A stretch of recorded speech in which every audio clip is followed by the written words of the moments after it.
দেবীপ্রসাদ মণ্ডল, গ্রাম ও ডাকঘর, কিয়ামাচা, থানা গোয়ালতোড়, জেলা পশ্চিম মেদিনীপুর থেকে লিখছেন, কবিগুরুর প্রশ্ন কবিতায় এই পংক্তির গভীরতার অন্বেষণে যতবার মনকে প্রবোধ দিয়েছি ততবারই ব্যর্থ হয়েছি।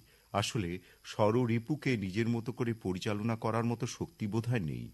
আমি বা আমরা প্রত্যেকেই ষড়রিপুর দ্বারা নিয়ন্ত্রিত। আজ সমগ্র বিশ্ব জুড়ে মানবিকতার অবক্ষয়, স্বার্থপরতা, লোভ, বিদ্বেষ, কপটতা, আত্মম্ভরিতা জীবনের সাথে এমনভাবে জড়িয়ে যাচ্ছে, তার থেকে মুক্তির উপায় পাওয়া বড্ড কঠিন। ফলস্বরূপ প্রতিদিনই সুন্দর ভুবন কলুষিত হচ্ছে। চরম বিশ্বাসহীনতায় আমরা দিন যাপন করছি। ভাই হয়ে ভাইকে আঘাত করতে কুণ্ঠা বোধ করে না। বন্ধু হয়ে উঠছে পরম শত্রু। হয়তো আমার আপনার মধ্যে কোনো এক সময় শুভবোধ ছিল, কিন্তু আমরা ঠকতে ঠকতে এক প্রকার বাধ্য হয়েই শুভবোধ বিসর্জন দিচ্ছি।